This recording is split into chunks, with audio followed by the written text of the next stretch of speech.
Hi friends, నమస్తే. తెలంగాణ రాష్ట్రంలోని మహిళా సోదరీమణులందరికీ, నిరుద్యోగ మహిళలందరికీ కూడా శుభవార్తని తెలంగాణ రాష్ట్ర ప్రభుత్వం అందించడం జరిగింది.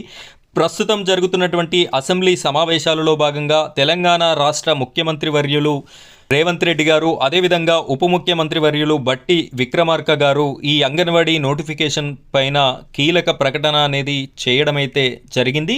దీనికి సంబంధించినటువంటి పూర్తి వివరాలని నేను మీకు అందిస్తాను. వీడియోని ఎక్కడా కూడా స్కిప్ చేయకుండా చివరి వరకు కంటిన్యూ చేయండి. ఏపీ మరియు తెలంగాణ రెండు రాష్ట్రాలకి సంబంధించిన అంగన్వాడీ నోటిఫికేషన్స్ మరియు వేకెన్సీ వివరాలకి సంబంధించి ఏ చిన్న అప్డేట్ ఉన్నా కూడా మన ఛానల్లో వీడియోస్ అనేది రావడం జరుగుతుంది. తద్వారా మీకు ఆ వీడియోస్ రావాలి అనుకుంటే మన ఛానల్ని సబ్స్క్రైబ్ చేసుకొని పక్కనున్నటువంటి బెల్ ఐకాన్ పైన ట్యాప్ చేసి ఆల్ అని సెలెక్ట్ చేసుకోండి. ఇప్పుడైతే మనం వీడియో టాపిక్లోకి వెళ్ళిపోదాం.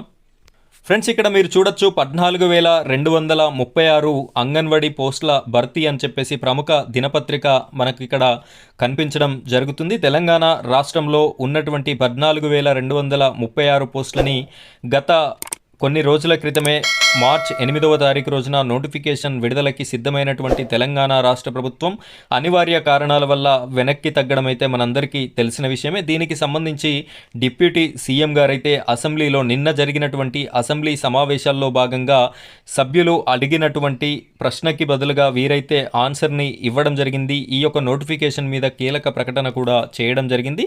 ఇక్కడ మనం ఒకసారి చూసినట్టయితే తెలంగాణ వార్షిక బడ్జెట్ ప్రసంగంలో ఆర్థిక శాఖ మంత్రి మల్లు బట్టి విక్రమార్క కీలక ప్రకటన చేశారు. త్వరలో 14,236 అంగన్వాడీ పోస్టులను భర్తీ చేస్తున్నట్టు ప్రకటించారు.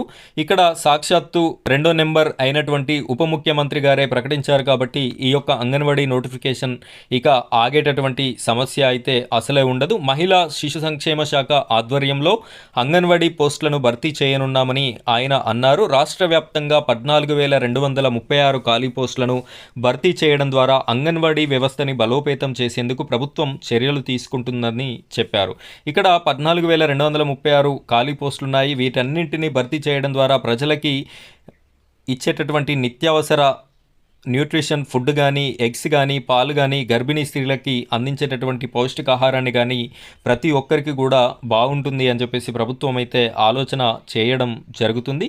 ఇక్కడ చూడొచ్చు, కాంగ్రెస్ పార్టీ అధికారంలోకి వచ్చాక వరుసగా నోటిఫికేషన్లు ఇచ్చి ఉద్యోగాలు భర్తీ చేస్తున్నామని, దీంతో తెలంగాణలో నిరుద్యోగ రేటు 22.9% నుంచి 18.1% తగ్గిందని బట్టి విక్రమార్క అన్నారు.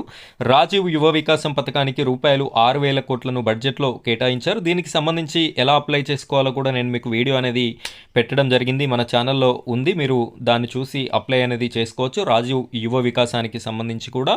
సో ఫ్రెండ్స్, ఇది అంగన్వాడీకి సంబంధించినటువంటి నోటిఫికేషన్ అయితే రిలీజ్ చేస్తాము అని చెప్పేసి నిన్న శాసన మండలిలో ముఖ్యమంత్రి గారు తెలపడం జరిగింది. అదేవిధంగా శాసనసభలో డిప్యూటీ ముఖ్యమంత్రి గారు కూడా తెలపడం అయితే జరిగింది. ఈ 14,236 పోస్టులు అయితే త్వరలోనే రిలీజ్ కానున్నాయి. ఈ నోటిఫికేషన్ రిలీజ్ అవ్వగానే మొట్టమొదటిగా మన ఛానల్లో నేను మీకు వీడియో అయితే అందించడం జరుగుతుంది.